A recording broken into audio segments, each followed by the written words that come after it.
don't know. I don't recall where he could have gotten that from it because we never paid much attention to it, you know. And we lived up there on the whole hill. But we thought that was great joy. And then it had a canvas top from the engine clean to the back. It was canvas on, and then on the side you could roll it down and then cover it up, and you drive along. So that's where that was in days. Well, so, but you remember a lot of horses then? Oh, heaven sakes, yeah. Especially when we lived up there on Holyoke at that time on Pete Hofeld's farm, and then we was there. Had the manure pile on the north side, on the south side of the barn, and then we'd go up in the hay barn and then jump out of the window and jump in that manure pile. That was something. That was a lot of fun. We didn't break our necks going down that, but we did. Well, that was some of your fun things that you got to do. How'd you meet your husband, Fernand Peterson? Oh, well, that happened after we moved down here, and then they moved up there on the McClinigan farm at that time. The Petersons then lived up on Joe McClinigan's farm that time. See, Warstocks lived in there, and then Herman and Hans and Fritz Dose lived in that place before Warstocks was in there. And then Warstocks, I don't know whether he bought the farm or whether he rented the farm from McClinigan that time. And then, of course, neighbors and that, they had a bunch of kids there, and a bunch of us kids down here, down on this place down over here. Well, then, that's how we got acquainted with him.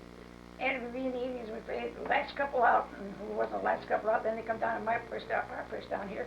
We played last couple out, and Mother had made my sister and I the same kind of a dress on. And then, of course, Dad, he wanted the cattle to come out and eat the grass in between there, but we forgot the fence was there. And run in there, and I run into that fence there, and I tore my brand new dress all the way on down. So we never played hide and go seek there again. You and Minnie dressed a lot alike, didn't you, when you were younger? Always. Any picture you see, Mother did all the sewing. She did all the sewing for all of you children. And even in that picture that's there on the wall there, and it was always alike. It was always dressed alike all the time. Did you notice, like your husband, Fernand Peterson, they called him one of the last cowboys from this area, right? He loved riding horse and taking care of the cattle and the hogs, and he was probably quite a dapper-looking gentleman when you first met him, huh? We were just playing around there, just good neighbors, you know. I never even thought about falling in love or go sneaking behind, smoke a cigarette or something. We never thought about that, because my dad smoked, but then we never thought nothing about it, because we always thought the father had to do the smoking. And nobody else could do any smoking. And my brothers, none of them smoked either. Oh, they didn't? No, they didn't get a cigarette or anything like that. But my brother Fed always pulled some stunts off early in this time. He wasn't supposed to go to a dance in Bennington one time. He was about 16 or 17 years old. So he was going to go anyway, so he saddled up the horse and rode a horseback to Bennington to school, to the dance down there in that office building. And for some reason or another, whether the horse, he got kicked off the horse or something, and he broke his leg. Ooh. And that was the time no more horseback riding for the kids then. Okay. Is that Fred Binky? Did he end up marrying a Cornelius then? Yeah, Bertha Cornelius. Bertha Cornelius from Bennington. Yeah. Okay. When you met your husband, he was how old when you got married? You got married, what, in 19? I was 20. I was going to be 20, I think. 20. And he was 8 years older. He was 8 years older? He was 8 years older than I was, So he was... And we got along just fine. We was married 57 and a half years when he passed away. And he was a healthy man all the time. Yes. And then when you were first married, then you lived up there on the hill? Yeah, all that time until we moved down here on this place here now where we're at. Back down in 42. You married Fernand Peterson in August of 1923. Oh, yeah, August the 15th, 1923. August 15th, 1923. Yeah. And your first son was born in 1924. My father, Leonard Peterson, Leonard Herman Peterson. Yeah. Okay. What was Fernand Peterson's middle name? Your husband. What was his middle name? John. John? John. Okay. Did you named, you had, Leonard Peterson was born up there, and then came back singing. A few years later on the stage, 10 days, he was married. Linda was 2 years and 10 days old when Maxine came along. Okay, she was born in 1926 then. Yeah. And then Harvey? Was born in August 17th, and 5 years later. 5 years? Or 15 years later. No, wait a minute, that's wrong either. Yeah. Oh, wait a minute. 2 years later than 2 years later, yeah. 1928 then? Yeah, that's when he was born. Yeah. In August of And then Mrs. Charlie Chase come up and always visits me all the time. I was still in bed yet, and Amanda Peterson, that was my husband's sister. She took care of me while I was still down. And she told me tonight, she says, now, you sure that this must be your last baby? She says, you want to be careful then after this. Oh, yeah. She just said them words, and I didn't know what she meant by that. Was, like all 3 of your children, did the doctor come to the house for delivery? Yeah. He Yeah, did? all the babies were born At that house up on the hill. And you had electricity, didn't you? Even early? The first years we did, I still got the lamp upstairs yet, that we had the first years. We didn't get electricity up there until they built the elevator. Till they built the elevator. Then we had electricity, and then he cemented the pavement, the road down onto that. Mm-hmm. It's where the Bob Gotch feed yards are today. And of course now the feed yards they're no longer feeding cattle up there, so it's gone back to being farmed again. And when you had it, for many years, your husband raised hogs. Oh yeah, we farmed even the ground. You farmed the ground too? Yeah, I fed cattle and had hogs, and then we could butcher a hog whenever we wanted to. We had a good living up there, I'm telling you, all them years.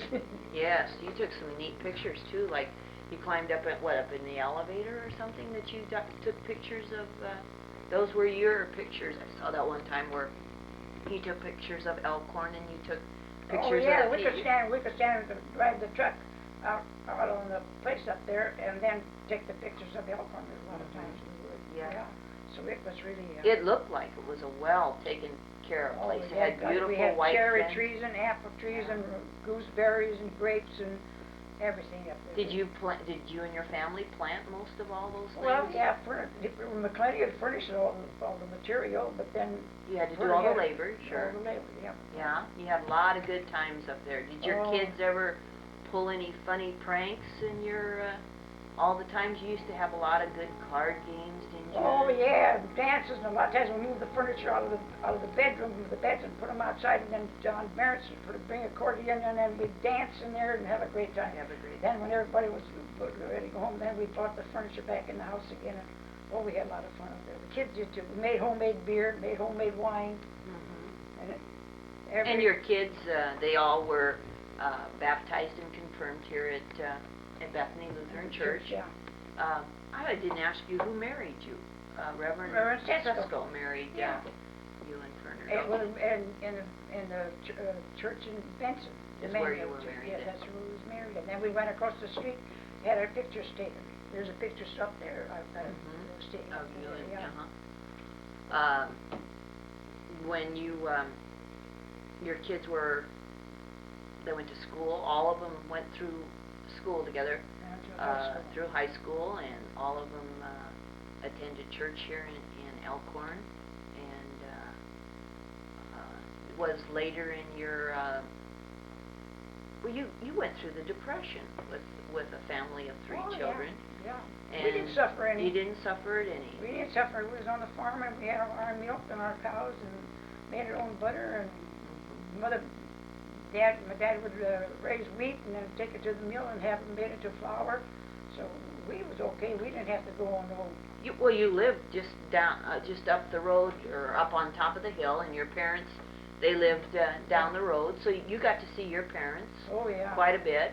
And your dad, did he help your husband then with anything, or your husband was just solely taking care of them? No, then they would hire somebody else to help them do the work on the outside there. And then, like your father, he continued into the butchering business, or did he retire? Oh yeah, he did until he was in butchering when they moved down here in 1932. In 1932 they moved. Yeah, and he passed away in 1946. Yeah, 1940. They celebrated their 50th wedding anniversary down here too. And he had a little butcher shop in the back. Yeah, he did the butchering down here. Yeah, he did. So that was really... And that's where your daughter lives today. Maxine and her husband Melvin live in the Binky place. They built that house too. Sure, and I think Bill, Henry and Bill, Henry Myers and Billy Myers helped build both places down there. Both places, the farm and then the house and the slaughtering type house that was in the back. Yeah. So they really. Did you get to meet, now, like, I always think like Mrs. Gaines's house and like Max and Mel Linhart's house, kind of similar in structure. Well, they never had. You always have to make plans on how you're going to build them anyhow. But when Mrs. Gaines built that down over there, I wish they'd have built like the guy had her house. Isn't it? They made a mistake in not building to go down the basement from the outside. Oh yes. And now here they made the mistake and made it from the outside and not from the inside. Oh, okay. So, well, when your father, Mr. Binky, built, he built that house. What year was the house that we're taking this interview in right now? We're at the home that you. 1932. This house up here on this hill? No. Down there was 1932. Yeah. This house was already here. Oh yeah, this was built in 1909. 1909. Yeah. Okay. This is one of the old houses, but I think that house up there on the corner there where Otto Pfeiffer's mother lived at that time when the brick was down here. I think that house up there is still standing today yet. And somebody's still living in it yet, and I think that's one of the oldest houses. That there's section there, and then Miss Charlie Chase has lived in that house down below from there. And then Henry Bay built that filling station there, that building that's in front of that house down there. Henry Bay put a filling station into there. Well, that didn't work out very good either because that only was there about a year or so. Then they had to shut it. I think Mr. Bay passed away at that time or something anyhow. So they made it the Women's Club, I think, have their castaway shop there. Yeah, that's I think they call that. Yeah. Do you remember some of the people in Elkhorn, like, do you remember John Wyatt? Oh, heaven's sakes, yeah. I can see his funeral from Elkhorn to the cemetery. There was cars from Elkhorn clean to the cemetery. And John Wyatt was the president of the bank that was shot. Ernie Sherman was there, yeah. Yeah. Oh, that was it. You still remember seeing that? Oh, I could just see that whole string of cars. You know, it was back in 1932. I remember reading some of the clippings from the newspaper, and it said that I think like one of your brothers even saw the getaway car of the robbers that at that time. Because I think they interviewed him. I think Lily Ross has a newspaper clipping that shows that he described the getaway car, and they did. You know, they caught those two gentlemen that robbed that bank, and they prosecuted them. But John Wyatt was killed at that time, and Ed Sager was in the bank at that time, and he ducked behind some stuff and avoided getting shot. Yeah. You know, and you talk about this Charlie Chase. Who was he? Well, he was a carpenter years ago. Oh. Here in Elkhorn, he was really a carpenter, is what he was. And they lived, and then there was he had two boys, Johnny and Max, and they were quite related to, or not related, but great friends of Mollick's when they lived here in Elkhorn. And then those boys living in Wyoming, is what they were there. I've got pictures of Charlie Chase's, and then when they moved from Elkhorn, they moved up to Fremont, and then I got a picture of their whole family. They had a couple of girls, Rose and Elizabeth, or whatever her name was, and the one girl was married to a doctor, and they was up in Lynch, Nebraska at that time. And that was the time that Harvey was born, and she told me that I should be careful when next time. Well, I didn't know what she meant anyhow. Do you remember the Mollocks? Do you remember John Mollick? Oh yes, they used to have a stand, ice cream stand when they built that other part onto there, and they made all the bacon and everything. And the Altie was living there, and Anita, or whatever her name was. Oh yes. Do you remember the Mollick sisters, Katie and Mildred and Alta then? Oh yeah. And then they had brothers too, didn't they? Yeah, Frank. There's a picture. Frank was in the school picture. Oh, Frank Mollick in that one picture you had? Yeah, right there. And this is Jeanette Warren, one of your Jeanette teachers. Warren, and then that's Frank Mollick, and that's Peter Burke. Peter Burke. Okay, let's talk about the Burkes for just a little bit. Peter Burke was the son of Dr. Burke, and Dr. Burke lived out here on the farm with his brothers, Jack and what was the other one boy's name, and Doc. And then Dr. Burke had his wife wasn't saying that she died at that time, but then there was William and and what's his, Bud, what is his name? Bud, was Peter and Bud? Peter, yeah. That was Dr. Burke, and he got to be a doctor too. In his, I just learned here not too many years ago that he got to be a doctor. But William Burke, why he got to be a cop up at Fremont. And one of the Burke boys became a priest too, didn't they? I think that was Peter. Peter Burke. He became a priest. Yeah. Okay. Was there any relation between the Burkes and the Oberts? Yeah, I think Mrs. Obert was the sister to Dr. Burke. To Dr. Burke. I think that's what it was, you know, the Oberts, because... like most of your relatives, are they all buried, not all of them, you have some relatives buried at Prospect Hill Cemetery. Yeah. You have some relatives buried at where, in Omaha? Yeah, the Laurel Hill Cemetery, that's south of Omaha. South of Omaha. Laurel Hill, that was on my dad's side of the family cemetery. Okay, we're talking about the Burke's family. Burke, Doc Burke had a office here in Elkhorn.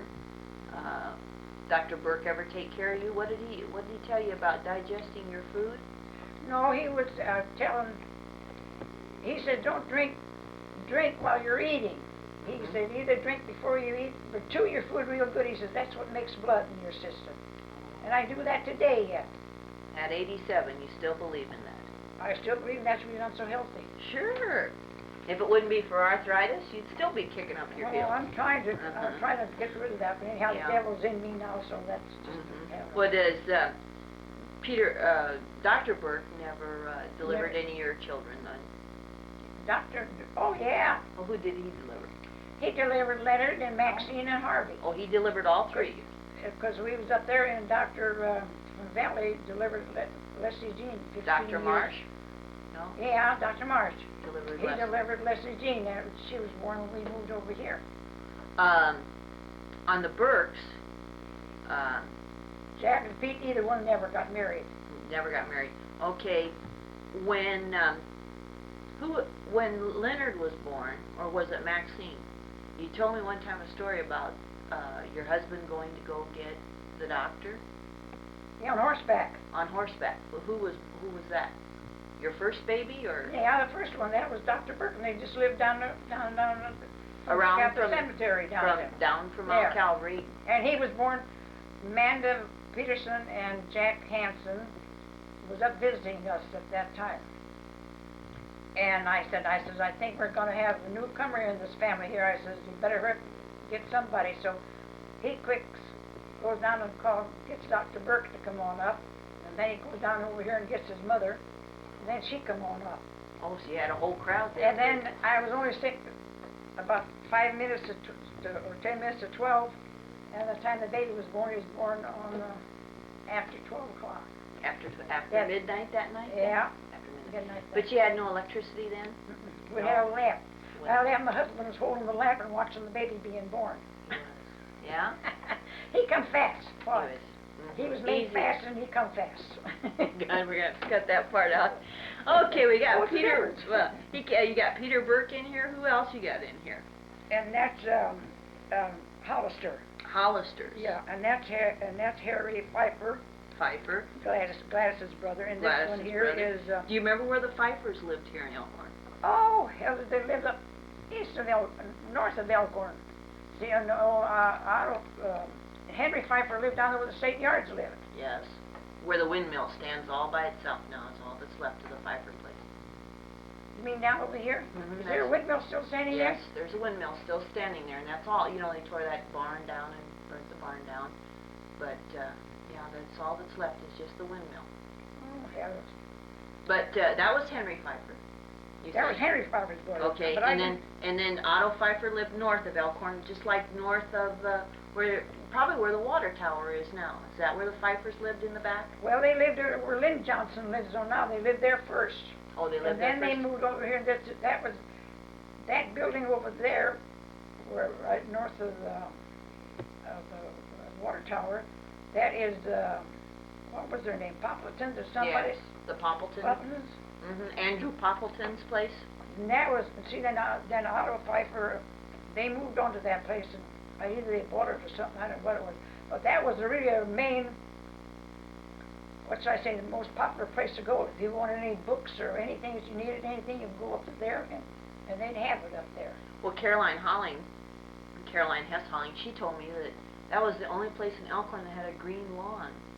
And Yeah. they'd have school picnics up there because it had green grass growing around the Poppleton Mansion up there. Oh, it was a beautiful place. And they had a huge barn in the back, and you could enter that barn from like 2 levels. I think they had like 1 level here, and then they put in a graded, so it was like 2 stories. Huge barn. I remember that burning down not all that long ago. That burned down, that whole big barn. Remember the Reekins? Yeah, but that's more than 15 years ago. Yes, yeah. That's more than 15 years ago. It is, that long. So that you had the Poppleton place, and that's where the Pfeiffers lived? Yeah, and then Otto Pfeiffer, that's the ones that had that brick deal over here. And Grandma and Otto Pfeiffer's mother lived in that little house up over here I was telling you about. Okay. Who else was in your class then? You said Adolph Grimm. He lives over in Valley now, Yeah. and he's retired. And he married Marie, who is she? Marie? God, what was her name? I knew her name too. She's very friendly with people anyhow. Yeah. So Adolph Grimm was a member of your class, and there's your sister Minnie, and there's you. And there's Rosie Bull. She's died young. And there's me, and there's Minnie, and this Beatrice whom she's gone. There's Caroline Hess, and this is Lily Bull. Them are sisters. There's Lily Bull, and she's a Rops now. Is that the same one? Lily Rops? No. Oh, Lily was cook, Cook, wasn't it? yeah. Lily Bull, who was she? She was the sister to, what's his name, to Rosie Bull, and she married George Murray.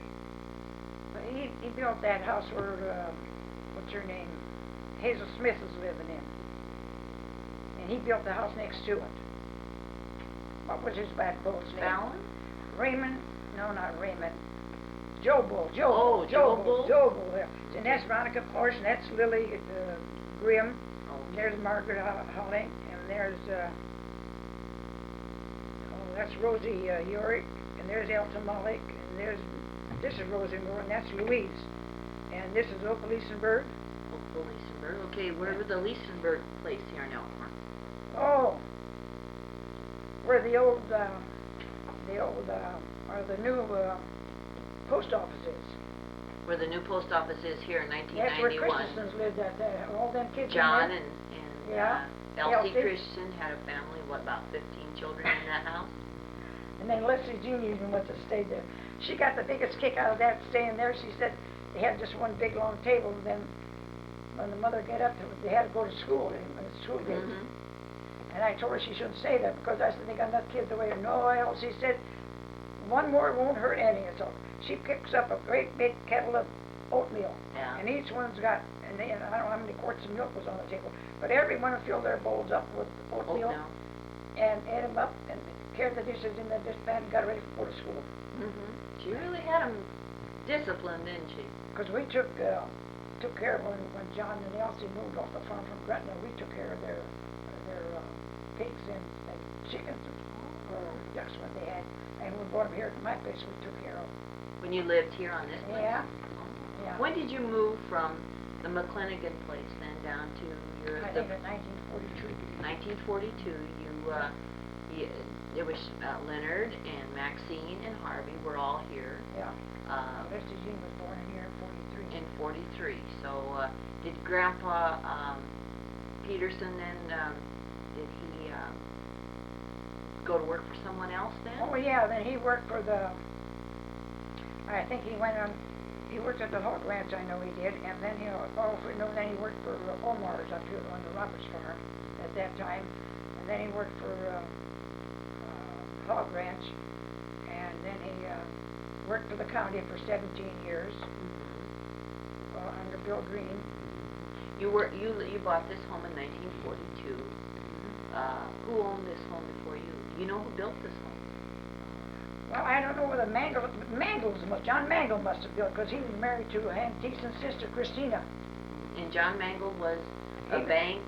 First he was in the lumber company, lumber yard here in Elkhorn. And then after a while, that's how it happened, just got some good wood in it. And then he got to be a banker. And because after we goes here, then Bernita Mangle came to visit us, but her husband was over, I don't know where he was at, but anyhow, she come up here and she said, Martha Peterson says, does your pantry still leak yet when it rains? I said, no, we had a new roof put on, so it don't leak anymore. So you lived here since 1942. Yeah. And 1991, that's a lot of years in this house. You really haven't moved around all that much if you think that your father and your mother had the farm over there in the corner, and then you lived up on the hill, and then you moved down here, so. But you've lived in Douglas County all of your life. Yeah. All my life I lived in Douglas County, and I think of course, the ones that were here before there's a lot that was, but they're all gone. Yeah. But then, do you remember them building the highway, the Lincoln Highway through Elkhorn? Heaven's sakes, yes. You do? Sure, for help, there when I got a picture of them that they're here in Elkhorn, 1921, on the Elkhorn highway went through. Yeah. All the brick machines that came through here, and then all the. Do you remember when that army caravan came through here, and right before the? Yeah, they had quite a deal of that, but just like I say, I can only just kind of remember just faintly of it because. You were a young girl then. You were. Well, I was married, you know, and I had the. No, not when that army caravan. It would have been before you were married. Yeah, before we were married. Yeah. No, I just can't remember that. No.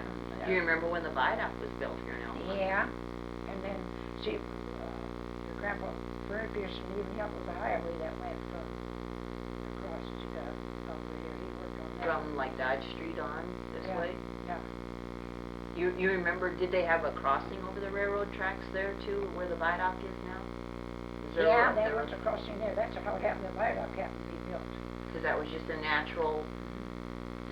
Built that during the war years, I think, in 1942. Yeah, and see what's his name, old Fritz, the old man. He built a house with 11 boys are living in now, and that was just a gravel road at that time. And then they was putting in new railroad ties on the railroad tracks on there, and he'd go down there and carry one of them great big ties up here, up to the house up here. And I don't know where he put them at or what he used them up for, but that's what he did. He could carry one of those all by himself. All by himself, he would. I said, man, he was a worker. I'm telling you, them Billbox was really a worker. How many neighbors have you had around here that you lived in here like since 1942? You had Mrs. Gaines. What was her name? Oh, what was Mrs. Gaines? I always called her. Appleby. She was an Appleby before she was Mrs. She was a sister to Herman Appleby's dad. Okay. She lived down here on the corner, and as you make your way into Elkhorn, then who lived in this was a schoolhouse that J.R. Housley has now, isn't it? That was a schoolhouse. Was that moved in here? That was moved in here from up the Bad West Falls years ago. Years. See, you know, Mox Hamons, when my folks lived over here, Mox Hamons was living in there. Living in there when it was on the other side of the creek. When that house was on the other side of the creek. See, that house wasn't moved on this side here until Earl and Naomi Petty had it. They moved that house over here. There was a big barn behind there. There to the north of them, there was a big barn. Yeah. And Heidi and Helen Pearson lived in there. And in that place. When old Mox Hamons lived in there, then the time he died, that's when Miller, Harold Miller was a marshal here in Elkhorn. Then his dad lived up there in that house where Shupnicks are living in now. Oh, yes. So at them days, they always had you'd have the body was in the house. So when it was Albert Parkening and my dad and I don't know, 2 or 3 other men come in. So then what's his name? Harold Miller's dad. He comes on in and that would be always putting money in the casket, you know. So he comes in there and he said, I'm just going to write him out a check, and he says, I'll take the money out of there and let's just write him out a check. That way he can cash it. Sure. Yeah. Do you remember ever shopping at the Chamberlain Hardware? Oh, heavens, yes. Who did you know their daughter Twyla then? Oh, yeah. Sure. See, and her dad was they're from Fairfield, Nebraska. That's where she's at. His sister, I think she's still living there today, but Twyla's been gone quite a couple years now.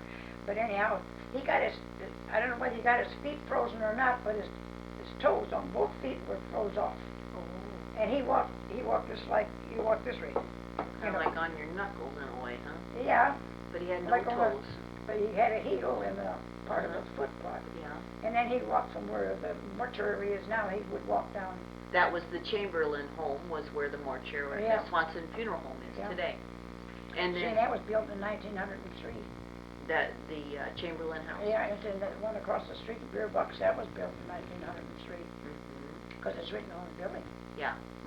And the bank was built in 1915. That was downtown, the Farmers State Bank. Oh yeah.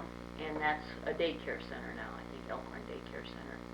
But do you remember them, like when they built the Danker Ballroom and Oh, heaven's sakes, yes. all the brick that went into all that? And oh yeah, that was really something. did it seem like it was tore up the town for a long time when they built what most of the big brick buildings in town, the Dankers, and then where Bernie's bar is now. They used to have a lot of the Beer Box Saloon. They used to have a lot of gatherings up there on the top. Oh God, yeah. And Herman Portion always have a corncob dance. Oh yeah. Every fall a corncob dance. That's when we were down at the corn dryer at that time. Had a lot of fun. Everybody knew everybody. Now today, you beat them on the street, you don't even know them. Yeah, there's many more people today than there were back then. Yeah. You then you did a lot. Where did you do a lot of your marketing? Like when or did you have to go to the grocery store a lot? It isn't like today. You probably just needed your. Well, no, there ain't much that we really needed. It was just like flour or sugar and coffee. But we always raised the rest of it. Yeah. Even when we lived here, we raised most of our vegetables, just like Max and Mel do down at their place. Look at all the vegetables and stuff they don't raise. That's true, yeah. Grapes today we've gotten away from that. We don't. Well, yeah. there isn't a lot of time for a lot of people to have gardens and have jobs and things like that. When World War II broke out in 1941, do you remember remember December 7th, 1941, when the Japanese bombed Pearl Harbor, or Sunday morning? Oh, yeah, yeah. Do you remember that day? I can remember that day, and I even seen pictures of it, and that's about it. Because when I went out to California, and Maxine was going out there too, and we stayed with with a lady that her husband got killed that time, and we drove up from Glendale clean up to Santa Barbara. We drove up to there, and that was the time when Roy Banky was out there too, and then we went out there to drive clean up to there. But what did you do during World War II? Did you work any bomber plants or? Oh yeah, up here I did. Joe Bull and Frost. Joe Bull did the driving, and there was Frosty and Evelyn Kinnaman and me. And then I had 4 or 5 kids who were going to school, and I worked up at Meade. And Joe Bull would pick me up down there at the foot of the hill at 6 o'clock in the morning. I'd be ready to go and come back. Did you do that during most of World War II? How long? I worked up there from from November till April sometime. And then there was something that, I think I got pregnant during that time. Oh, Leslie was born. Yeah. Yeah. And I had to quit then. Okay. First they wasn't going to let me quit, and I says, well, that's okay. I can work as long as I'm able to, but as long as I'm able to, I won't work anymore. So that's when I quit then. I worked that length of time. Sure. Oh, but then I didn't get to see Evelyn Kinnaman until just here to Eddie Holmes' anniversary. 50th wedding anniversary. And she's lived up there, up at Blair, for so many years, and I didn't even know her. Well, all those years, you know, sure. She had a big head of hair and all that. She looked like she was a buffalo coming from somewhere. And God, I'm telling you, the way that. Well, your World War II, you had 2 sons who both served during World War II. Yeah.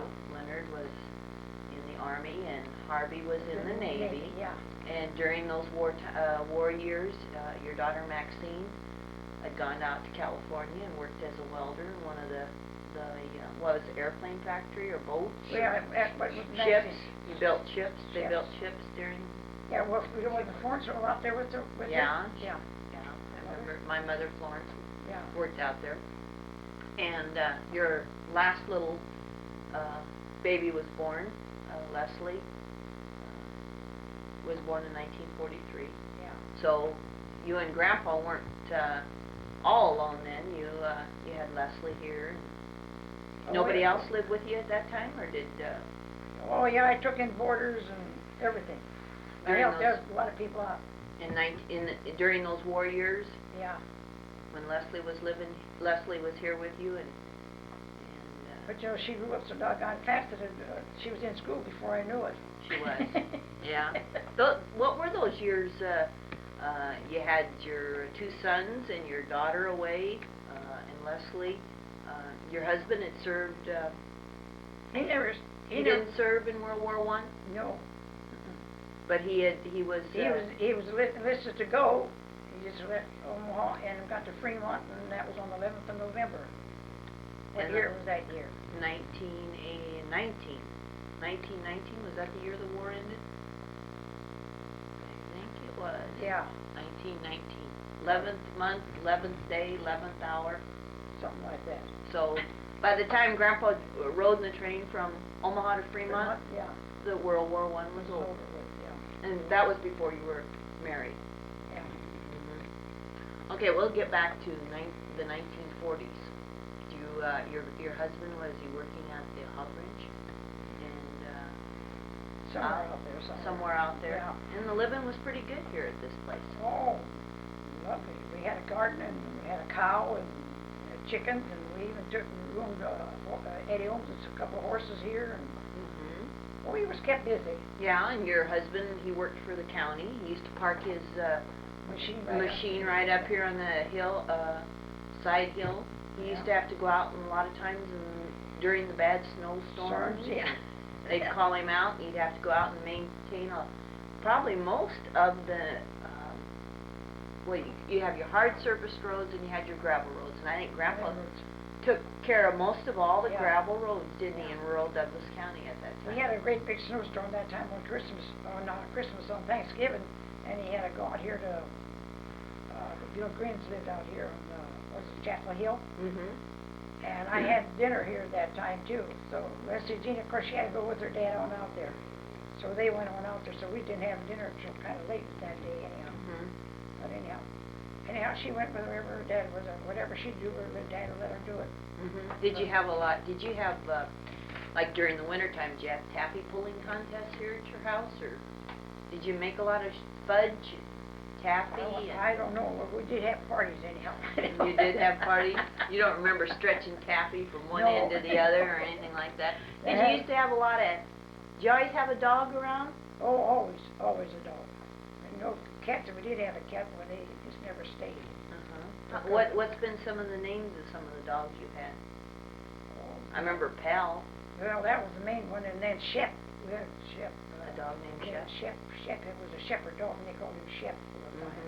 Then Sparky, we had a dog named Sparky too, and that one got killed by and he tried to run into deep snow, and the car come along there and killed him. So that was the end of that poor dog.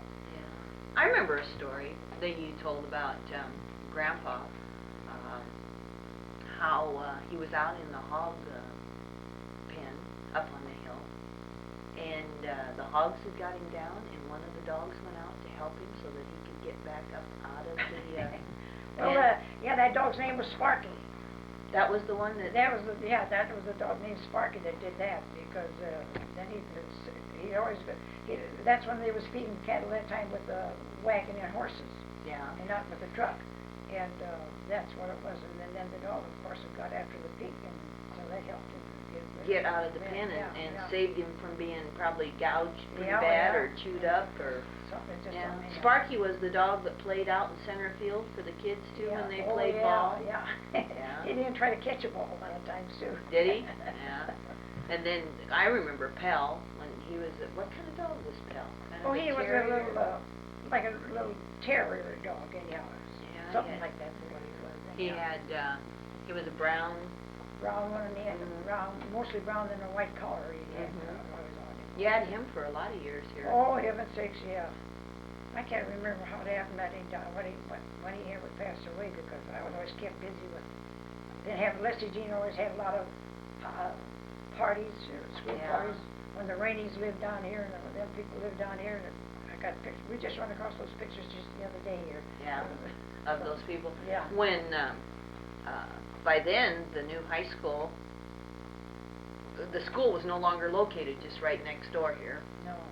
On 501, what is this called, West Park Road? Yeah. They built a high school up on Glen Street, and that's where Leslie went to school, and Maxine and Harvey.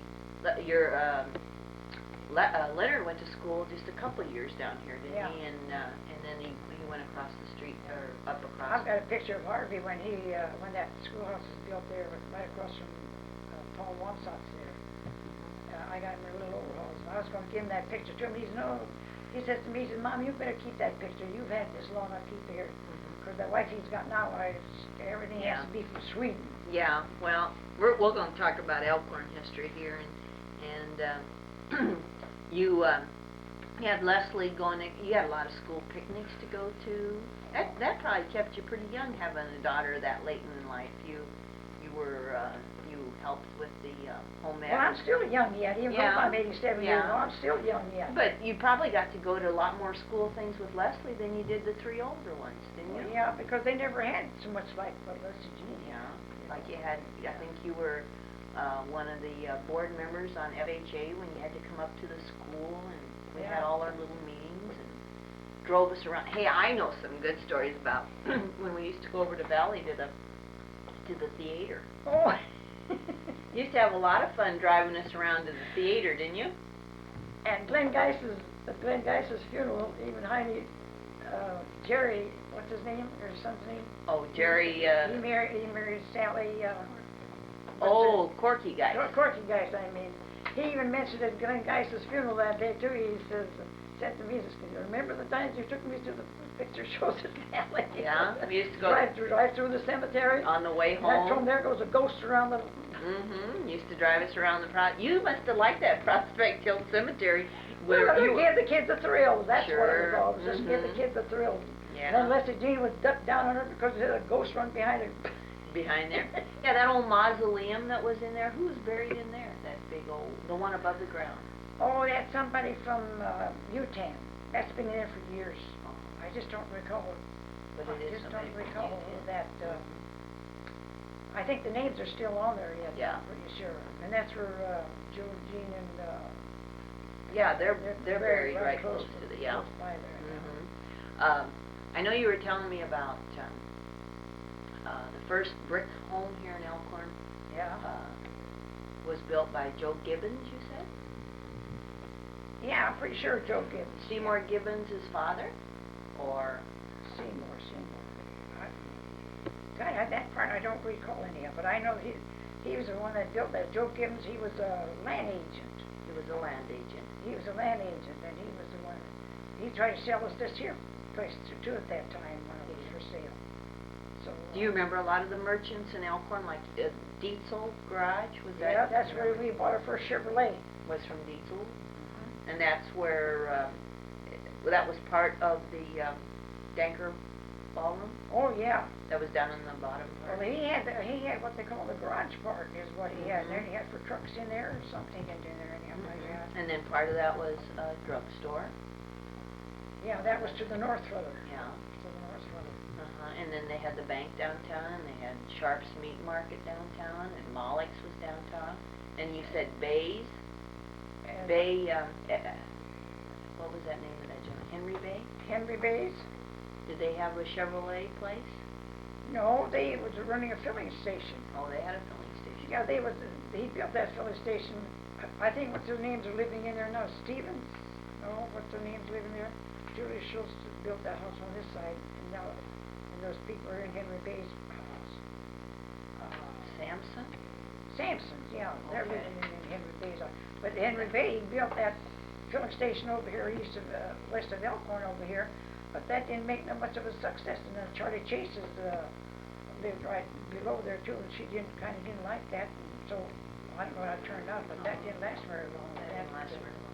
Okay, then they had the Chamberlain Hardware, and you had Mollick's, and was there a grocery store downtown too? Sure, Mollick's had a grocery store. Okay, that was the one. They made homemade bread and all that homemade stuff all the time. Okay, that was the lower street. Then you went up on the upper street, and you had where Mrs. Hess lived in the hotel. Yeah. And then you had across the street was Henry Danker and Caroline's folks, Henry and Annie Danker. They run that, what's his name, Scoop McCartan's got it now. Yeah, that saloon. Yeah. Kiner Saloon. Yeah. Is that what it was called? And Charlie Lou, did he have a store? Yes, he had a store. And then there was the post office in that little building, that one side of the post office into there. So when Charlie Lou's got it, they moved, built the house close to the post office there, so they didn't have to go across the street or something. I don't know. And then there was up there were John Gregerson's. Yeah, because I've got my dresser that I got in there. I bought that for $15 up there. Up there at Gregerson's? Sure, in Ottawa, and they was Frida Gregerson. Yeah, Frida, Otto and Frida, yeah, the two, yeah. Brother and sister. And then they had a furniture store down below, and then I don't think Otto ever got married either. Neither did Frida. Frida didn't either, did she? No. And then Otto Gregerson, did he have the hearse? John. Oh, John Gregerson. That was the dad.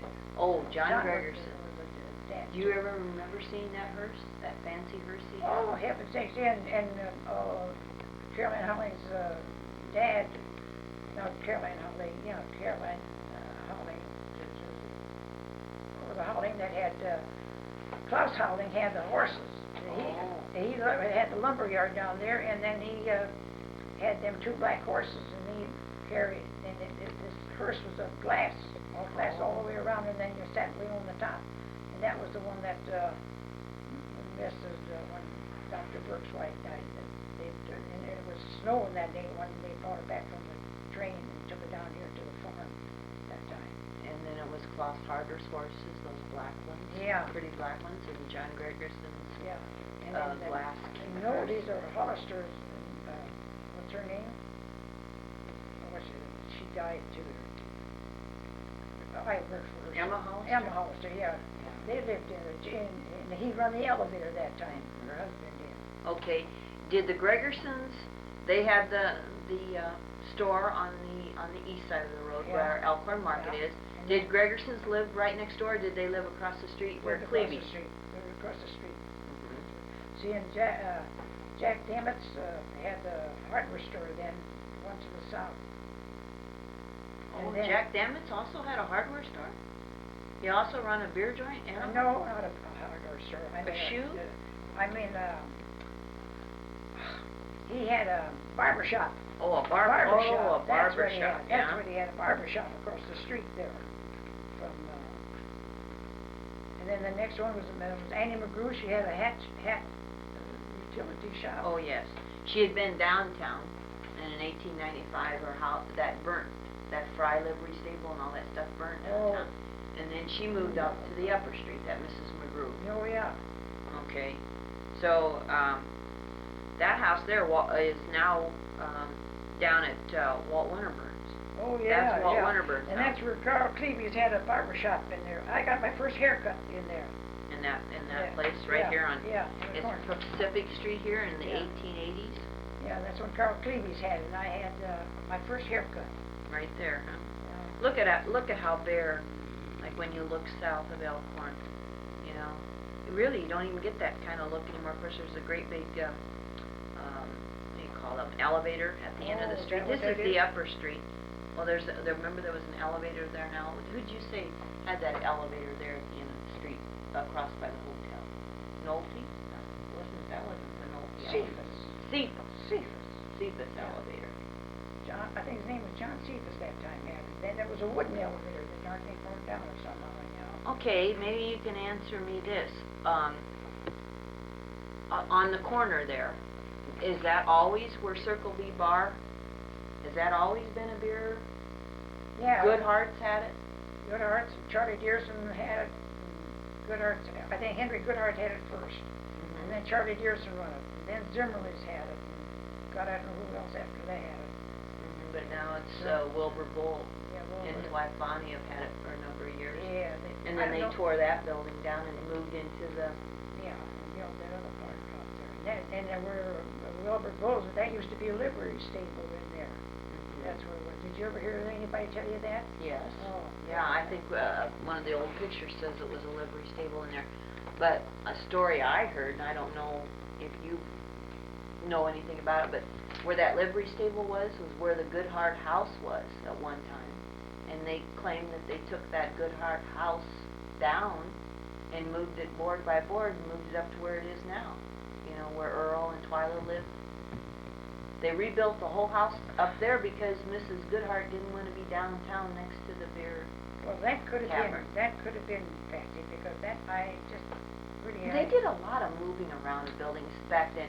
They didn't really have basements under houses and things, did you? Because like if they wanted to just pull a building from one place in town, they just did it. Do you remember when like telephones came into Elkhorn? Do you ever remember that? I was just trying to recall that. Honest to God, I just don't. If it did, why?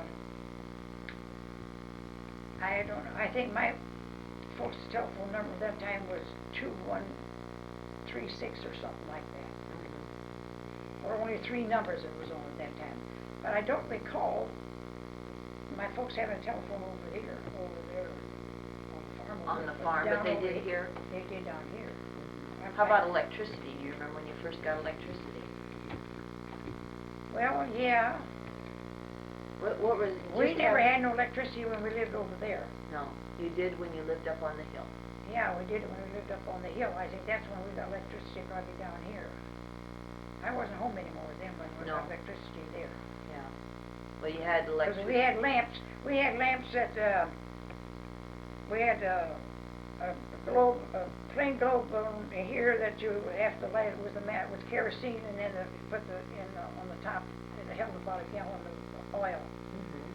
And then you turned up your wick, and we always had it washed in. And then we could pull it down from the ceiling down. And that one I gave to Mrs. Grin was collecting little lamps at that time, so I give it to her. That was way back in the 60s sometime. Well, I don't know whatever happened to that lamp. Minute after I give it to her, I says, I wish to goodness I would have kept it, because of... That touches up on another thing. You cleaned a lot of houses for a lot of the ladies. Oh, heaven's sake. Can you tell some of the names? Like you mentioned, Mrs. Blinn. Oh, heaven's sakes. Beal Robinson and Mrs. Martin and Marie Whitty and Winterburns and Gertie Winterburn and Hazel Smith. Hazel Smith and Maria Goodhart went. Oh, yeah. All of them, I'm telling you. And then I went out here to Tampa Hill. Even Beal Robinson even said, now he's got some ladies coming in because they're both in the sickness. Sure. They got to have help. And I said to him, I said, you got any help? I said, give me. I'd sure like to come, but I said, I can't. I got to have help myself. The mind is willing, but the body isn't anymore. No. And then he said to me, he said, yeah, but Marty, he says, they don't clean house like you did. He said, you was the best house cleaner there ever was. He said to me. You used to clean house for them when they lived in Waterloo. Oh yes, for a fact, now I'm like a mother to them, and they're like a mother and a father to me. And Thanksgiving, or for her birthday, I sent her a bouquet of flowers over because they didn't want no company in that. And then for Christmas, I sent them another big bouquet of flowers over there. I told them that was the only best thing I could do. And then when I even as much as got them on the commodity list too, and got them there a couple of times. And he said, Marty, he said, you was the best one we ever had. He says, nobody cleans house like you do. How many years did you clean house? Was Leslie Little in school? Oh, yeah. When you start in the late 40s, 50s? Yeah, I did. And cleaned houses? Let me see, I was trying to couple who I cleaned house for in the first, I think Marie Witt was the first one I did. Because I cleaned house for, who else was along the line there? God, there's been so many of them that you learned how to drive then? When did you learn how to drive? Oh, I drove all the time. You did even when you got married? Oh, heaven's sakes, yes. A car? Yeah, that's how I wrecked my car. Yeah, you've had a lot of thrilling car accidents over the years. But you drove from before you were married, you were driving cars? Sure, they shift gears cars where you put the gas down on here and then put your foot on stop the brake. Then to get them started, you didn't have no shifting gears. You put your foot in one way or the other. And that was it was Fords that we had first. Then I had a Chevrolet.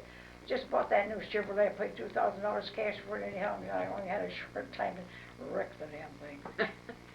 Well, as long as you come out, that's probably how your knees still bother you, is because you're a car accident. Sure. Then that time we bought that Buick that I got a from up there. We paid $750, and that was a shift gear car. And Gramps was that time on working for Bill Green on the maintainer. And then it was icy that morning, like we've been having here. Right? And then Robert, what's his name now? God, they lived down there in Shreveport. Silvers. Yeah, Silvers. Yeah. And then going down that little hill and start sliding, and I putting the bricks didn't do a bit of good, and I turned around and I hit the corner of that brick house, and I knocked the frame off the car off of the frame anyhow, and there it sat. If it wouldn't hit the house, I'd have been down there in the Elkhorn River. Oh boy. That would have been a nice good trip to have. I never did take that trip again though. No, once was enough. Once was enough. Yeah. Well, you made a lot of trips to all the places where you cleaned your houses. Then I worked at then when Mrs. Blint says to me, she says, "Why don't you get in with the Jewish people and clean a house and that?" And so I finally did. H.P. Smith, they run that big Ford deal, and they lived down here between Valley and La Sierra. I worked down there, and then they moved up here at Skyline up here and built that great big house up there, and I worked up there for, God, I don't know how many years. And she went working, made a yellow dress. I still got it today, and I want to be buried in that one. And she got it for her mother, then her mother didn't like it. And her mother was some relation to the Dankers. And that's how I got acquainted with them, because I worked for some people here on Skyline that knew the Dankers, and then I said, well, I know them too. And she says, well, she was her some relation. Well, she didn't like that dress at all, so then it fit me, so she gave it to me. It didn't cost me nothing. God, it was a beautiful dress, though. Yeah. You met a lot of nice ladies over the years. Oh, yeah, the Jewish people were really the best ones. I even got the keys, like Rips, when I worked for them, when they lived there on Dot Street or somewhere. They even wanted to give me the keys because I had to be to work, because Lester Dean took me to work. Would take me to work, then I'd have to get there early, about 8 o'clock, before 8 o'clock. Well, they even give me a key because they never ever got up until 10 o'clock.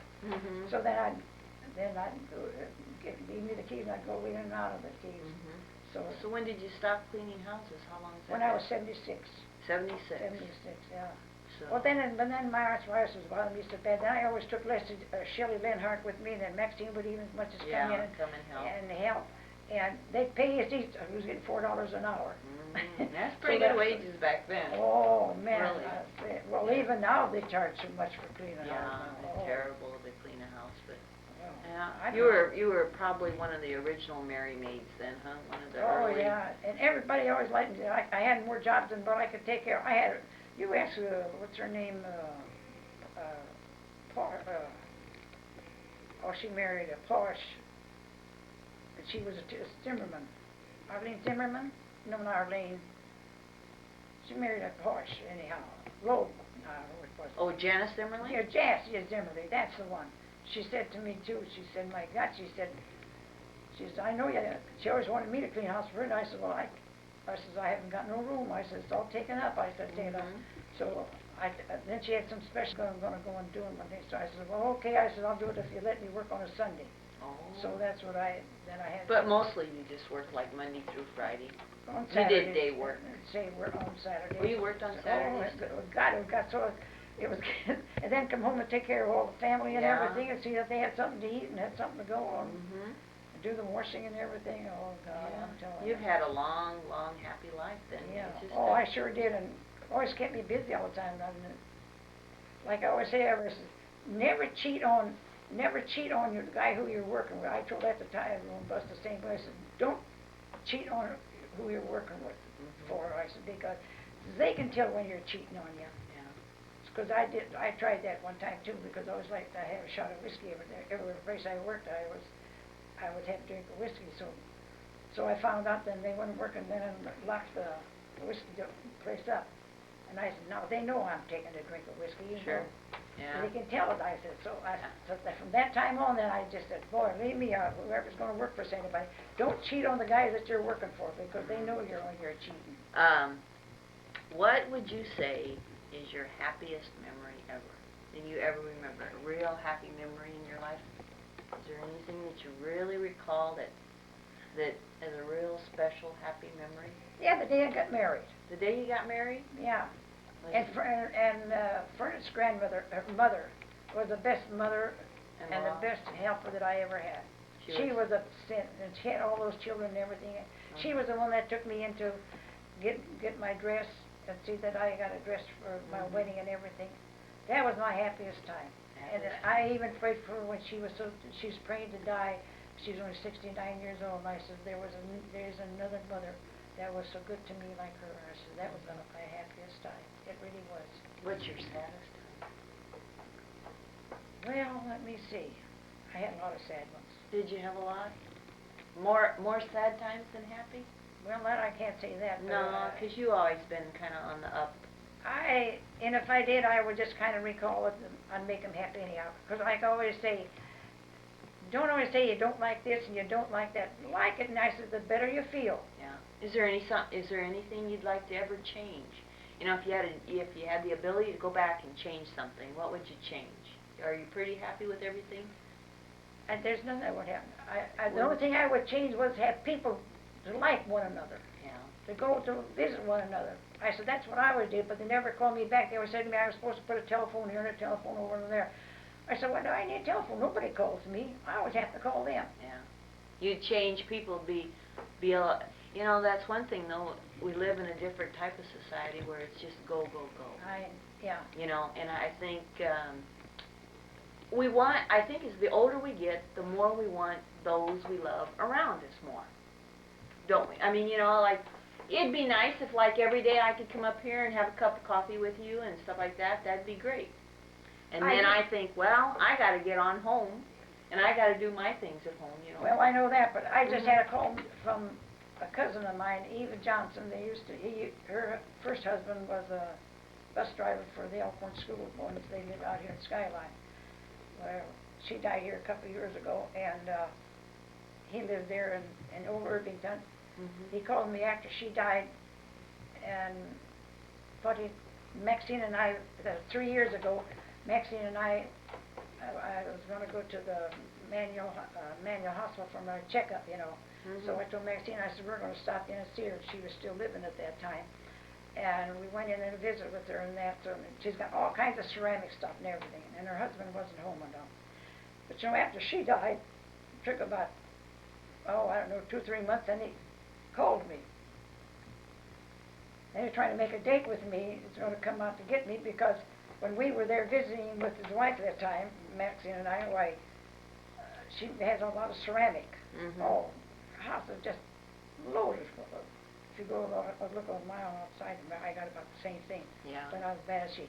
So then he called me up, and he was going to come over and get me, and I was supposed to go in there with him to take it in. I told Maxine about it. I said, I'm afraid I'm going to get raped if I do that. So anyhow, he never did show up. He never showed up. Graham, when was this? Just last week? No, the first time was here. She died here about 2 years ago. Oh, my God. But not here last week. Now he calls again. Oh, gee. He never even called from the last time, last year, a year ago. So he calls me again this time now. So then he said, he was telling me where he all went and what he all did and everything. And then I said, and then he wanted me, and I said, yeah. I said, he wanted me, if he's going to come over to see me sometime. I said, yeah, but don't come in. I want us to go with it because I'm not getting out nowhere for anybody. He was lonesome and everything like that. I said, I never get lonesome. Oh, you don't? I said, why get lonesome for? I said, the more lonesome you are, the lonesome you get. I said, but if you ain't lonesome, what? Stay happy all the time. What do you do to occupy your time now? Watch television a little and. Yeah, and then argue with them over the television. Then I shut it off because they go to undress each other and get into the bed, and then they lay down there and here I'm all alone. Yeah. That's a poor feeling, you know. How about hobbies? Did you do any craft work? Did you knit or crochet in your day? I didn't have time. You didn't do any knitting or crochet? Oh, yeah. Yeah. I did years ago. See that there African there? Marie Witt made that for me. Oh, I thought maybe you crocheted that. No, I didn't. Marie Witt made that for me, and I had that upstairs all the time, and I said, my gosh, I'm going to put it down. I said, that's a pretty picture. And I said, Marie's getting older, and I so am I. And I said, I'm enjoying it now. Well, I couldn't have it on there when I have kids around. No. They'll all be on the floor anyway. How many grandchildren you got? What is it? 10. 11. 11 grandchildren? 11, yeah. And how many great? Well, let me see. 14? 14 about. 14 of them, yeah. I even got from my grandsons, from Santa Fe, New Mexico, Kirk's two little boys. That one's got cerebral palsy, and the other one too. And I sent them each $5 for Christmas, you know. So then I went to work, and they both wrote back. The one that's the youngest one, he's got a better handwriting than what the one's got cerebral palsy, because he's got it on his right arm. But they both done a very good job of writing. And then they sent me a big plant. I got that upstairs, plant, and they sent me a plant then even for my birthday.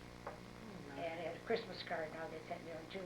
And they're on what you call on.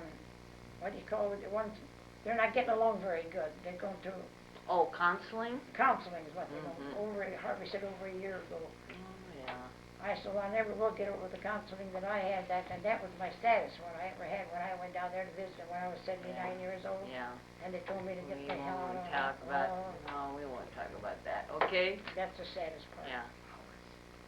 Haven't you always been interested in flowers? Oh, heaven's sakes, yes.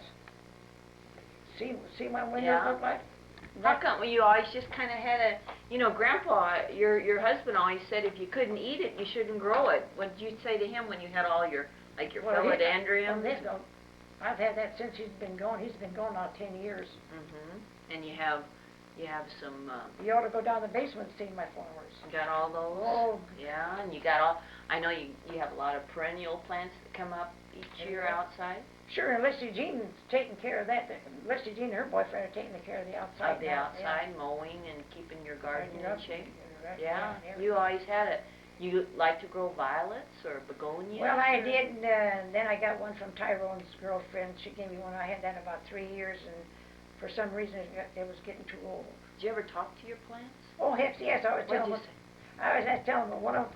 I was saying that another thing to talk about the Farmer State Bank when it was down on the lower street, you know. Yeah. I used to go down there and clean down there. And when Bill Moore was well, then they had a begonia, and I got this upstairs, got it upstairs. Now look how many years ago in that, and then I got that begonia. It's got them big leaves like that. 64 the bank left and went up to the other one, so you've had it, what, 26 years? You still got a slip of that begonia? It's a plant. It's a plant like this bigger out. I tried to get your dad to go to work and replant it and repot it again. What is it you say to your plants? You talk to them? Oh, heck yes. One plant even looked at me and said, I'm trying to hear. There's one over there in the corner. Yeah. That there one that Harvey and Doug had got me for Christmas, and then there was in a balloon, you know, and that plastic balloons and that.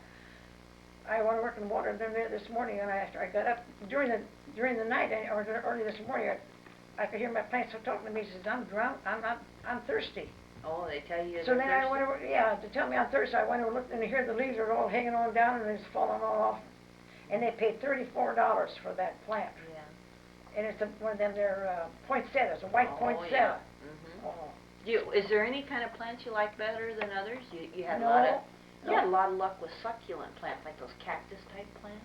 Sure, see that one over there in the window there, that cactus in there? No, I like all my plants and they like me. That's the reason they're so good. Is that it? It's a mutual admiration. But they're not like people are. They aren't. They like me and I like them. You had rosary plants and you had spider plants. Are those called like those? Are called spider plants there? Or an airplane plant. Airplane plant? Yeah, and then there's 2 begonias in there. And there are philodendrons too. And ferns. Yeah. Yeah, you got a perfect place there in that window to hang all your plants, don't you? Everybody just, well, I do. Now there's a plant there that I got from Leslie Jean's mother-in-law. Mrs. Buss, yeah. Oh, that's got a lot of holes. That's a split philodendron, but I don't know what they call it, small anyhow. A small? Yeah. And I've been having them, and then one day when I went and looked at it, and I got it planted in a little plastic pot in there, and they all looked at it, they turned yellow, and I said, oh, you're thirsty. So I go and feel so.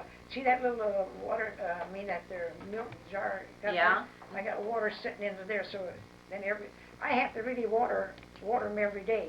I give them about a half a cup of water every day. You can't water them too much. If you do, then they, like that begonia upstairs that I got. Yeah. He looked at me one day and says, I'm drowning. And sure enough, I picked it up. And there's a lot of water sitting at the bottom. Yeah. So have a special knack for flowers, that you got any reason why they grow better for you than they do for somebody else? Do you think it's a... Well, your dad is the one who learned me that part. Oh. He said, he got this here, that fertilizer, what they call it? Oh, that mirror, whatever that is. No. What is it? Miracle Grow, yeah. And that's that, real? you put a tablespoon of that in a gallon of water and then water your flowers with that. Oh, and that really helps. Oh, that fern over here was going to die on me, and after I started watering them that way, God, it didn't. It always takes then 2 months after you start that they start growing, and God, they really do grow. You know, maybe we ought to ask about that. Have you done a lot of changes here since you lived here? Oh, heavens, yeah. What have you? What's one of the things maybe you've changed? Did this used to be? No. This used to be 2 rooms or what? This used to be 2 rooms, and we used to have an oil burner sitting right here, and we had a day bed here. This is where my mother died in 1950. Okay. And this was sliding doors in there between your dad and Maxine and Florence and I don't know who all else, that we tore this all off, because there was a door coming in. Somebody's coming in here. I don't know who it is. But you tore out these sliding doors and sliding doors on top of out of there. And made this one big room then. And made sure, and then there was linoleum in here and put carpeting in. Yeah, so anyhow we took it. Now there used to be a hallway over there, and then double sliding wooden doors in between these 2 rooms. But they were taken out to enlarge the whole area.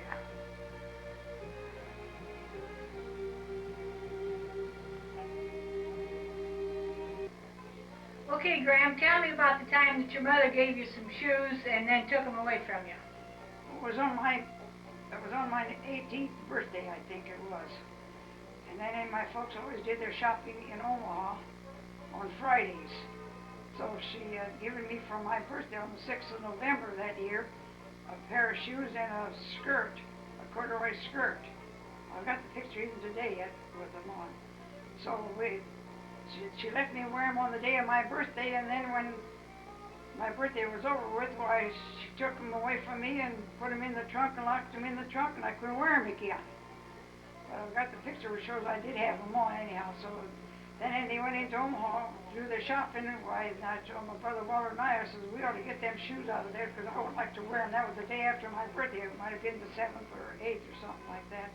And then we got a file and that, and we filed it off, and I think I got the trunk upstairs in my house today, which was when I was about 18 or 19 years old. And then we got them out, and I put them on, and I walked around with them, and then I knew the folks wouldn't come home very early, not until the afternoon, because they drove in with horse and spring wagon and did their shopping. And that was, I don't know what, is it 15 miles from here to Omaha, from Elkhorn, Omaha, something like that. Well, anyhow, I got to put them back in there again, and Mother never ever knew that I ever had those shoes put on. Then sometime later, I don't know just how much later it was, but then she let me have them shoes on. But I run away from home when I was 19, and that was when they had gone shopping on a Friday too, so I didn't know how I was going to get away. So it was when I was 19, and my boyfriend, Patsy Peterson, they just lived up on the hill, south of us, because we lived here in Elkhorn. And I got his Model T Ford, and then I went back down to our house, and I had instead of having a suitcase, I had a beer case, a square one where we just had bottles was in. So I took the inside of that thing out and put whatever what clothes I had that I could find. I put them in there, and I put them in the trunk. I put them in the car, and then I drove my brother Fred Benke's. They lived south of Elkhorn, and then west of Millard on a farm by the Dale Schoolhouse. And I went over there and stayed there for a while, and then there was an ad in the paper that Bill Applebee's wanted somebody to help him do day work. So that's when I started doing day work at that time. And then I worked down there about from the spring till sometime in the summer. Oh, I was in the fall until in the summer. I worked, I think, about 6 months or something like that down there. They lived down there west of Elk City on a farm down there. So then I had my boyfriend's car that I Ford that time down there, and he come down to visit with me. He'd ride on horseback from Elkhorn Clean down there. That's about 7 miles. Then I rode on horseback. So then I worked down there, and then I found out I was pregnant, and then I told my boyfriend about it. So then I quit then in August, the first part of August, and then we got married in the 15th of August in 1923. That's how long it was. And I think that's how I started doing day work. And even after I was married and I lived here on this place where I am now, back in 1942 lived here, and that was before I got pregnant with Leslie Jean. And then I worked down there at Applebee's then again before Leslie Jean, before I got pregnant with Leslie. And then I had to quit because I don't know what month it was I quit, but anyhow, we got married on the 15th of August of 1923, and you worked for a lot of other people doing housework through the years. Can you name a few of them? Oh yeah, like Jack Bogans and Martins and Frank Ross and Robert Silvers and Theo Robinson, and lived at Waterloo at that time, and Willis Blins, and Marie Whitty, Mrs. Heine Witt, and I worked for the Goodharts. Oh, there's so many more I could think of. I was going to get the book out. Rips, Norman Rips. Oh yeah, I worked Norman Rips in my later years after kids were out of school and everything. I worked for them, and for the Jewish people. Then I for Robert Silvers and there's a whole lot of them I have. A lot of it I can't get to take the sign off of it anyhow, so. Okay, now to sum up this film, your folks came over from Frankfurt, Germany. When? You want to tell the story? In 1893, 92. Okay. And then they landed in Ellis Island, was there for 3 days, and then they got on a train with the rest of the people that had come from Germany over here, and they come to Omaha, settled down on 10th Street, right north of Review Park at that time. And then my dad, then my mother and father got married in 1893, and then they moved on a farm in Pawnee County in Iowa. And then they farmed there, and then they had 3 children in Iowa, and 3 children in Iowa, and then they moved into Nebraska in Douglas County, and they lived on 24th Street in Omaha at that time, and that was all farm ground at that time, in 1993 or 19, no, it was a lot later than that, because I was born in 1903, so they must have moved in Omaha, here in Nebraska then in 1900, because Henry was born, they had a set of twin boys, and then my sister Lena, and then me, and Minnie, and Walter. Yeah, and Walter, and then Ryan was born when they moved on a farm south of Bennington. And so my sister Lena drowned, or died, and was drowned anyhow, that Patton Creek there on 114th and Dodge. And I can remember, seeing today, because we went out to get the cows from rain. It had rain, and water was like when you run in the water would splash up on there. And there she says, I'll beat you to that tree over there. So she run ahead of us, and she disappeared. We didn't know where she went.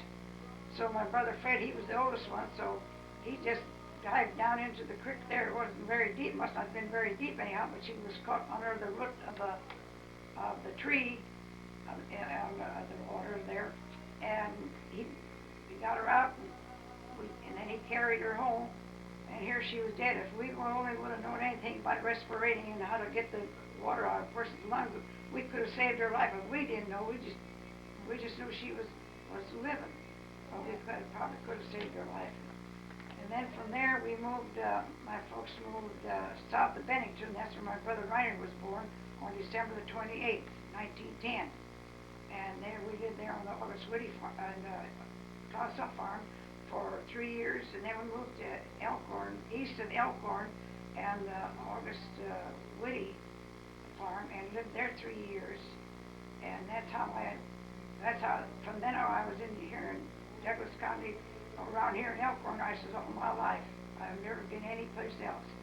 And then from there, in 1915, we moved up here in Hull Hill, and that's where my dad started to do butchering, and buying veal calves and butchering them, and we milked cows and everything, and mother made cheese and butter and everything, and we took it into Omaha and sold to Omaha to buy flour and sugar and coffee and something like that for it.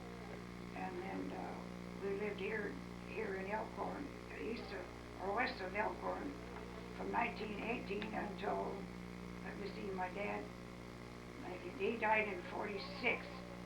So back in 1932, he built a farm down here where Maxine and Mel Lenhart live now, and he built that place up, and that's where he did a lot of butchering down there too, because he took a lot of that stuff from what he bought in 2 acres, but he butchered over here south of Elkhorn, and then he built it down there, and he did a lot of butchering there. At the last years, couple of years, but then he couldn't do that anymore, so he just simply quit. He said they celebrated their 50th wedding anniversary on February the 27th and 40 years or something like that. But anyhow, Henry and Annie Danker were their sponsors, was supposed to be their sponsors when they got married, he said. So I got pictures of them even here too, where they was having their 50th wedding anniversary. Then Mother died 3 years. Mother was 3 years younger than my dad was when they got married, and then when my dad died, he was 3 years older than Mother, so Mother lived 3 years after my dad died. So it was always 3 years some way or another. I don't know, it was kind of a crossword puzzle some way or another, that it just happened that way. So I took care of my mother then after my dad died, I took care of my mother, and she died here in my dining room back there in 1950. Her birthday was on February the 14th, and that was on Valentine's Day, and she died on the 15th of February. So she just turned 82 years old. So I took care of her, and my brother Walter and I would take care of her funeral and everything, and the rest of the family, they didn't even cover their own mother's funeral. Yeah. So. Okay, then you met your husband when you lived on the farm over here. Yeah. Westville. That was back in 1920 or 21. Yeah. And they lived up there on the McClanahan place at that time. And they did farm work there, and then finally John McClanahan had brought out cattle and fed cattle up there. And then we got married on August the 15th, 1923. And then I lived there, and then from there we lived there until 1942. Yeah, and then we moved down here at the Mango place back in 1942, and then Leslie Jean was born in 1943, and I worked at the bomber plant in, what year was that name the bomber plant was? But anyhow, I went with Joe Bullen and Frosty and Evelyn Kinnaman, and we all wrote together, and I worked up there in the kitchen, and there's a lot of people here from Elkhorn, like Mrs. Bolton, and a lot of people here from Elkhorn who worked up there at that time. And then at that time, then I had all them kids going to school and everything, and I really had a full life anyhow. Did all kinds of worked for other people, and I just haven't. And now I'm 87 years old, and I said, I'm still going good yet. What bothers me now, I said I had a couple car accidents, and I had arthritis in my knees, which is kind of bothering me now, but I feel good. My disappointment was I lost my best friend that I worked for, was Edith Robinson. I said she just passed away this past week, and she was 90 years old on the 8th of November, and I was 87 on the 7th of November, and she had a closed casket, and she died of cancer of the liver. And I said, I'm kind of left like I'm lost now. Yeah. So I don't.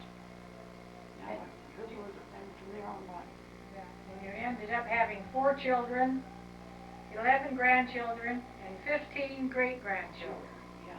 So that's a full and happy life. Yeah, I sure did. I had a good life. My husband died 10 years ago in March the 30th of 1981. So he'd be gone 10 years now this coming March. But I've had a happy life, and I'm even a happy life. I never get lonesome because I got plenty to live for and plenty to look out for, and I really do feel good. And I'm still hoping I live another 2 or 3 years, so I hit 90 years old like my good friend Edie Robertson when she passed away. That was a sad thing I had.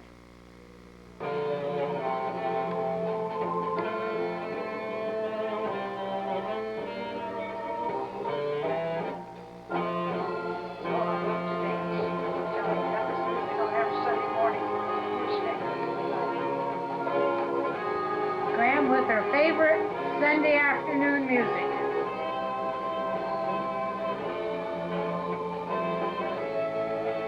I've got a granddaughter for a birthday this month, not too heavily, it must be Easter. One day was it going to be? 20th. Emma's birthday was yesterday, 19th. 19th? She was 1 year old yesterday.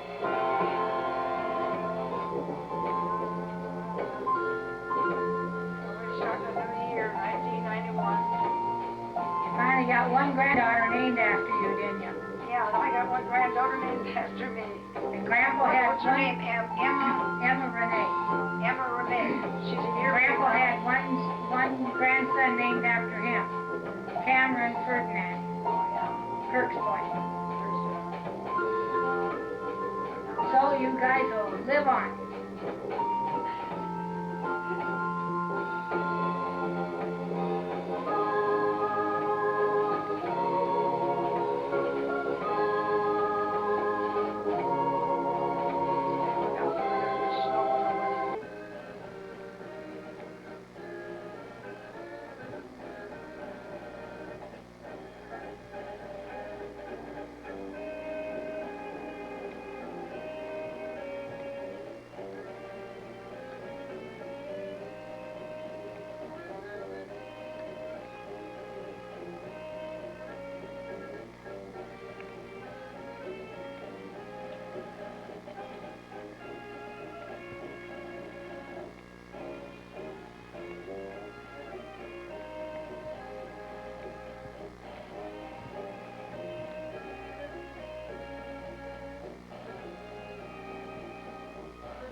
Grandma and Grandpa Binky.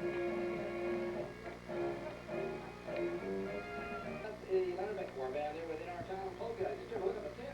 Going down to 19 right now, so we're coming down a little bit. 18 on the block. Elton Dakota, owner and operator of L's Liquor. Shelley and Ty. Formerly Bud Liquor. Stop at the store that says L's Liquor in downtown.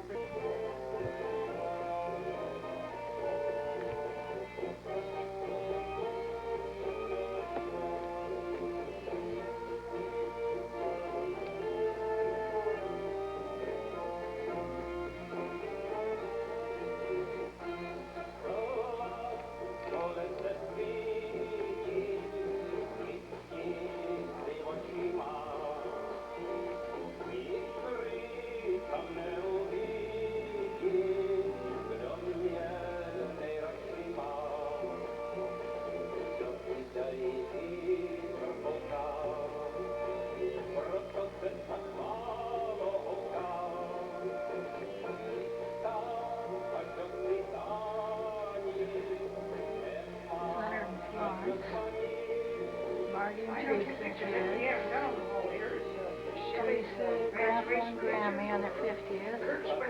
Mitch and Roxanne. Harvey and Donna.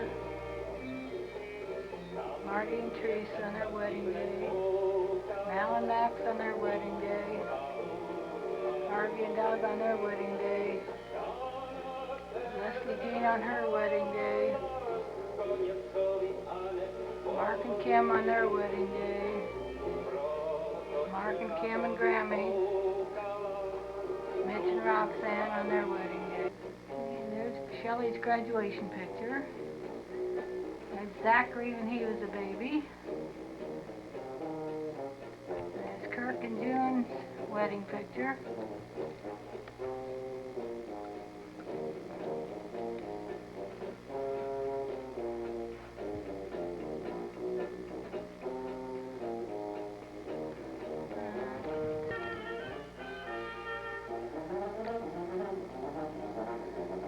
Graham's jewelry pictures. I'm sure they'll enjoy the trip too. The Tour Leagues Fremont, Monday, February the 25th, from Green Valley. These are all pictures of Grammy Go through the John Deere Tractor through the years. then through the Foundry, then 40 years, Illinois, for a 50 years. a delicious buffet supper, and enjoy super. Raffles on a few of them. Next morning, Yeah, enjoy the combine factory. picture one first and that was I was married at that one right there. Yes, this is Monday and Yes, Tuesday, you remember February plenty of 25 and 26. All this and a lot more for only $159 per person. A real bargain, my friends. You bet it is. There's only room for 47 people, though, so don't hesitate. Either call this radio station now for reservations, or stop in or call tomorrow to Green Valley Implement Company, okay? A great, interesting, and fun-filled tour for only $159. You better call now, 721-5012, because reservations are gonna go fast. In the VDOT business, having a good supplier can often